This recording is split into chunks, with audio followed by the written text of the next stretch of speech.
जब मुसलमान नहीं थे 1400 साल के पहले, तो क्या बद्रीनाथ नहीं थे? सतयुग से भगवान बद्रीनाथ जी का धाम बना हुआ है, ये सतयुग का धाम है। लाखों वर्षों से वहाँ पर हम आराधना उपासना करते चले आ रहे हैं। मुसलमान आज आए हैं, मुसलमानों के बिना हम लाखों वर्ष जी चुके हैं और अच्छे से जी चुके हैं। इसलिए हमें अपने धर्म पालन के लिए मुसलमानों की आवश्यकता नहीं। हम इस विचार के नहीं हैं कि मुसलमान नहीं रहेगा तो हिंदुत्व नहीं रहेगा। हम इस विचार के हैं कि हिंदुत्व अपने आप में आत्मनिर्भर है, स्वयं समर्थ है, उसको किसी और की आवश्यकता नहीं है। ये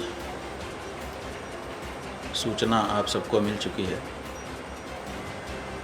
कि किस तरह से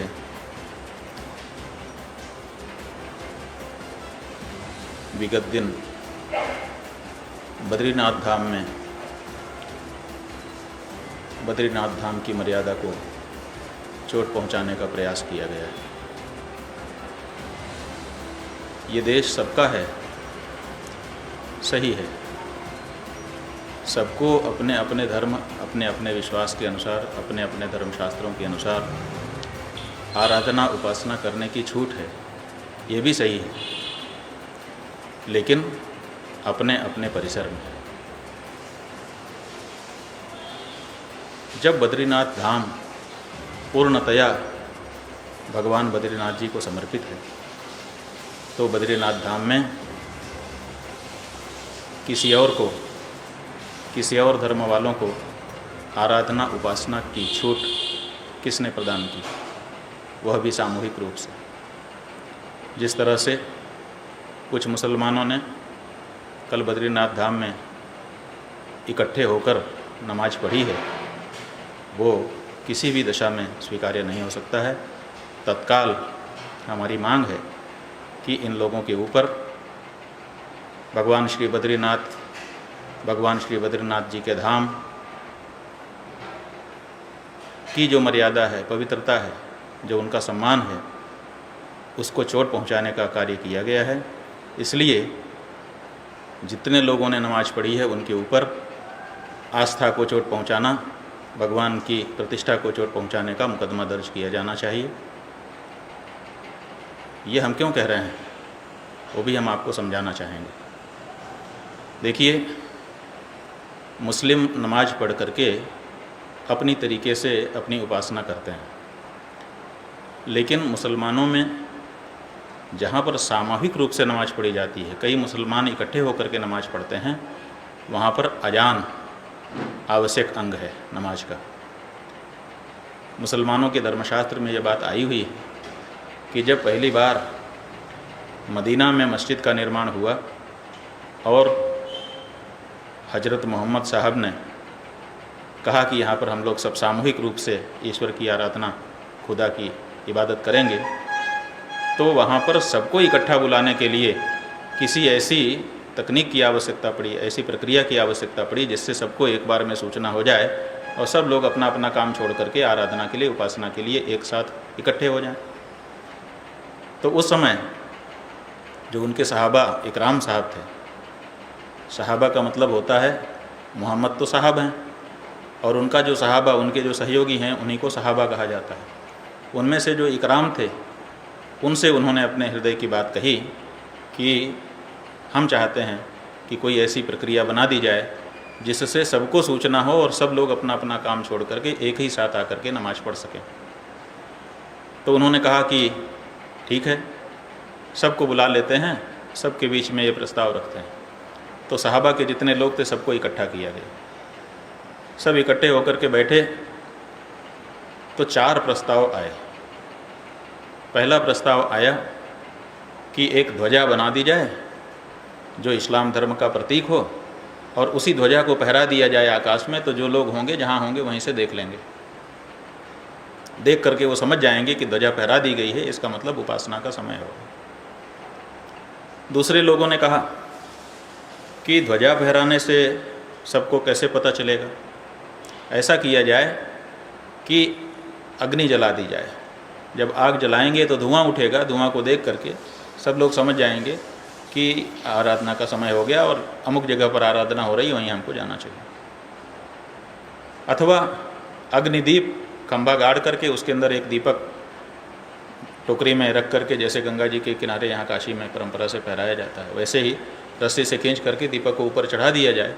उस दीपक की रोशनी को देख करके लोग समझ जाएंगे। तीसरा प्रस्ताव आया कि जो यहूदी लोग हैं वो लोग एक बिगुल अपने उपासना स्थल में बजाते हैं, तो क्यों ना हम लोग भी एक ऐसा ही बाजा बजा दिया करें। उस बाजे से सबका ध्यान आकर्षण भी हो जाएगा और जैसे ही बिगुल बजेगा सब लोग अपना अपना काम छोड़ करके आराधना के लिए इकट्ठे हो जाएंगे। कुछ लोगों ने कहा कि नहीं, जैसे ईसाई लोग अपने चर्च में बहुत बड़ा एक घंटा रखते हैं, उस घंटे में जब ठोकर मारते हैं तो उसकी आवाज़ गूंजती है, उस आवाज़ को सुन करके लोग समझ जाते हैं कि अब प्रेयर का समय हो गया, वैसे ही हम लोगों के यहाँ भी हो जाएगा। ये इतिहास है। सबके विचारों को सुनने के बाद मोहम्मद साहब ने कहा कि नहीं, इनमें से कोई तरीका हमको स्वीकार नहीं। लोगों ने पूछा कि क्यों आपको स्वीकार नहीं? उन्होंने कहा कि ये जो काफिर हैं हिंदू, इनसे मिलते जुलते तरीके हैं। ये अपने मंदिर में घंटी बजाते हैं, ये जो है अग्नि की उपासना दीप भी चढ़ाते हैं और ध्वजा भी यही फहराते हैं। तो जो जो तरीके आप सब ने बताए, ये यद्यपि दूसरे लोग भी इसको स्वीकार किए हुए हैं, यहूदी स्वीकार किए हुए हैं, ईसाई स्वीकार किए हुए हैं, लेकिन ये सारे के सारे तरीके काफिरों के तरीक़ों से मिलते हैं, इसलिए इनमें से कोई तरीका हम स्वीकार नहीं करते। तो फिर ये हुआ कि अब क्या किया जाए। तो अगले दिन के लिए बैठक स्थगित कर दी गई। अगले दिन के उदित हो जाने पर फिर से जब बैठक बैठी तो हज़रत अब्दुल्ला, जो वो भी एक सहाबी थे, वो खड़े हुए बैठक में और उन्होंने कहा, हुजूर रात को हमको एक सपना आया। कहा क्या सपना था? कहा वो सपना ये था कि हम क्यों ना एक ऊंची जगह पर खड़े हो करके ज़ोर से चिल्लाएं। अभी तक ऐसा तरीका किसी और का नहीं, तो उससे सब लोग सुन लेंगे और सुन अगर लेंगे तो सब लोग इकट्ठे हो जाएंगे। और वैसे भी जो देखिए सबसे अच्छा जो सहज सामान्य तरीका है वो यही है कि जब कोई किसी को बुलाना चाहता है तो मुंह से आवाज़ देता है, तो मुंह से आवाज़ देने से आ जाते हैं लोग। तो हम कोई ऐसा तरीका क्यों ढूंढें जो इधर उधर का हो, हम वो तरीका ढूंढते हैं जो सहज है। तो सहज तरीका हमारा यही। तो मोहम्मद साहब को ये तरीका पसंद आ गया। उन्होंने हज़रत बिलाल सहाबा के एक और सहयोगी, उनको कहा कि बिलाल तुम्हारी आवाज़ बुलंद है, तुम ऊंचाई पर चढ़ करके आवाज़ लगाओ। तो कहा क्या आवाज़ लगाएं हुजूर? तो उन्होंने कुछ वाक्यावली लिख दी। वो जो वाक्यावली है उसी को अजान कहा जाता है। अजान माने जो जानते नहीं हैं उनके लिए कहा जाने वाला वाक्य, अज्ञानी अथवा जो असावधान है उसको सावधान करने के लिए कहा जाने वाला। तो ये जो अजान है ये आवश्यक है उस नमाज के लिए जो समूह में पढ़ी जा रही है। अगर कोई एक व्यक्ति, एक मुसलमान आराधना का समय होने पर अपने आप स्वयं प्रेरित होकर के नमाज पढ़ता है तो वो एक अलग तरह की बात होती है। और जहाँ कई लोगों को इकट्ठा होकर के नमाज पढ़ना है, जैसा कि कल बद्रीनाथ में किया गया, अनेक लोग इकट्ठे हुए और इकट्ठे होकर के नमाज पढ़ी गई, तो जहाँ पर भी समूह में जमात में नमाज की जाती है वहाँ पर अजान आवश्यक होती है। और अजान में क्या होता है? अजान में जो मुअज्जिन होता है, जो अजान पुकारता है, उसको मुअज्जिन कहा जाता है। मुअज्जिन सबसे पहले 4 बार अल्लाह अकबर का नारा लगाता है। अल्लाह अकबर यहाँ से शुरू करके 4 बार अल्लाह अकबर कहता है। अल्लाह अकबर का मतलब क्या है? कि अल्लाह सर्वश्रेष्ठ है। ठीक है, आपका अपना मानना है। फिर वो 2 बार कहता है अशहदु अल्ला इलाहा इल्लल्लाह, मैं गवाही देता हूँ कि अल्लाह के अतिरिक्त दूसरा कोई पूज्य नहीं है। ऑन ओथ, शपथ के साथ इस बात को बोलता है कि मैं गवाही देता हूँ ला इलाहा इल्लल्लाह, कोई भी अल्लाह के अतिरिक्त दूसरा पूज्य नहीं है। और फिर 2 बार फिर और वो बोलता है, कहता है अशहदु अन मुहम्मदुर रसूलुल्लाह, मैं फिर से गवाही देता हूँ कि मोहम्मद ही ईश्वर के संदेष्टा हैं, वही ईश्वर की तरफ उपदेश देने के अधिकारी हैं। और फिर वो कहता है 2 बार हैया अलस्सलाह, और फिर 2 बार कहता है हैया अलल फलाह, और फिर अल्लाह अकबर कह करके वो अपनी अजान पूरी करता है। तो हैया अलस्सलाह, हैया अलल फलाह माने आओ नमाज की ओर, आओ कामयाबी की ओर। ये 2 चीज़ें तो आवाहन हैं अजान के अंदर की, बुला रहा है वो। और 2 बाकी जो ऊपर की चीज़ें हैं 3, अल्लाह अकबर, अल्लाह सर्वश्रेष्ठ है, और गवाही के साथ कहता हूँ कि अल्लाह के सिवा दूसरा कोई पूज्य नहीं है। तो भाई ठीक है, तुम अपनी जगह पे ये कह सकते हो, लेकिन हमारे धाम में, हमारे बद्रीनाथ जी के सामने आकर के तुम ये कैसे कह सकते हो कि दूसरा कोई पूज्य नहीं है? हम बद्रीनाथ जी की पूजा करते हैं, हम बद्रीनाथ जी की आराधना करते हैं। हमारे हृदय को चोट कैसे पहुंचा सकते हो तुम?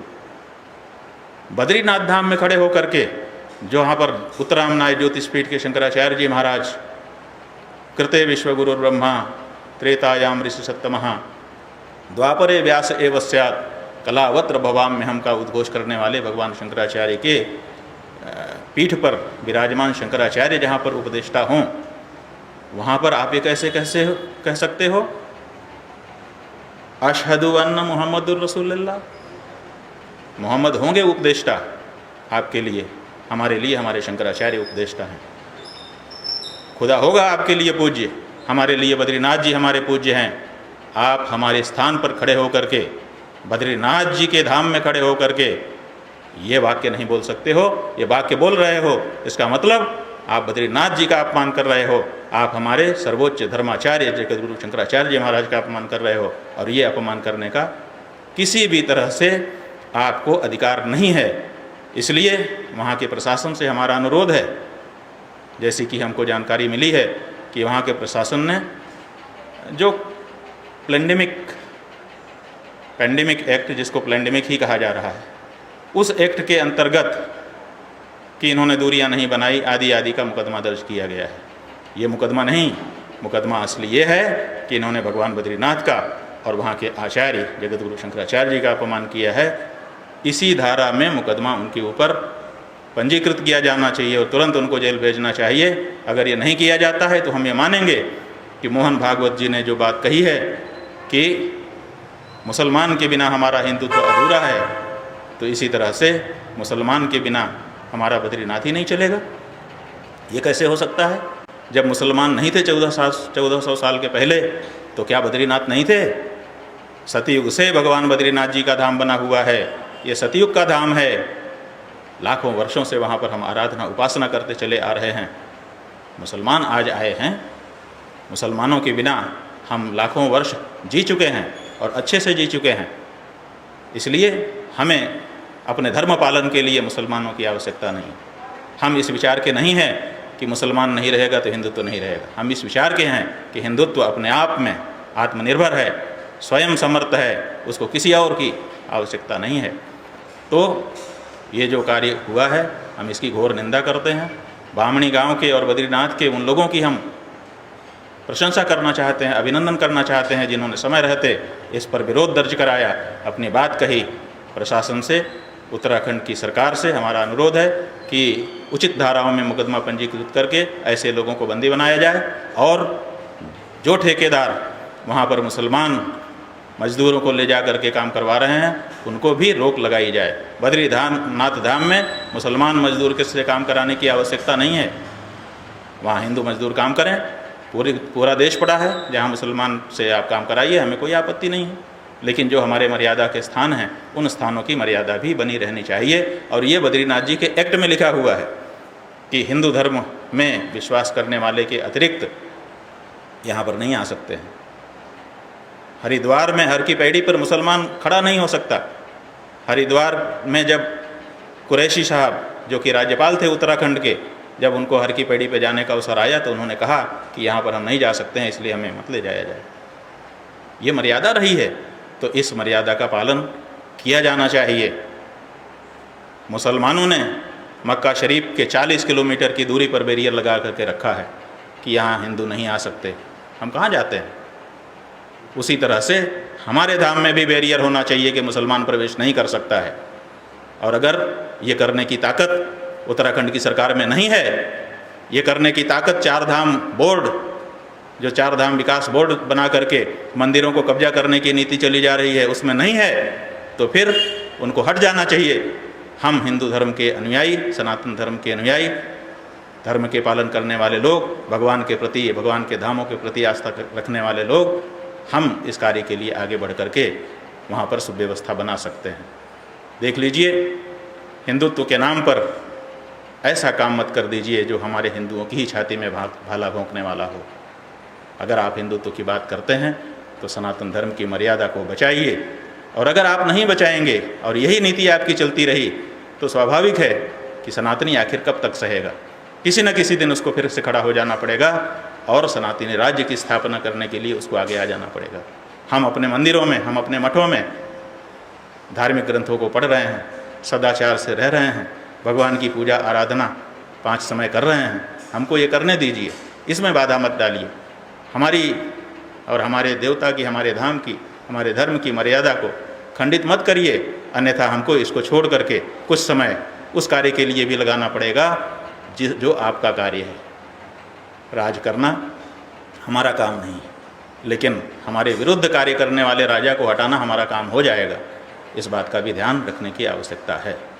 तो हम इस वीडियो के माध्यम से उत्तराखंड की सरकार को, बद्रीनाथ धाम के प्रशासन को, चमोली ज़िले के प्रशासन को और साथ ही साथ समस्त सनातन धर्मियों को, उत्तराखंड के उन निवासियों को, पंडा, पुरोहित, हक हकूकधारी, बद्रीनाथ धाम के प्रति आस्था रखने वाले सब लोगों को आह्वान करते हैं कि ये जो अनीति हो रही है इसकी प्रतिकार के लिए वे अपने आप को सामने लाएं। जय बद्री विशाल।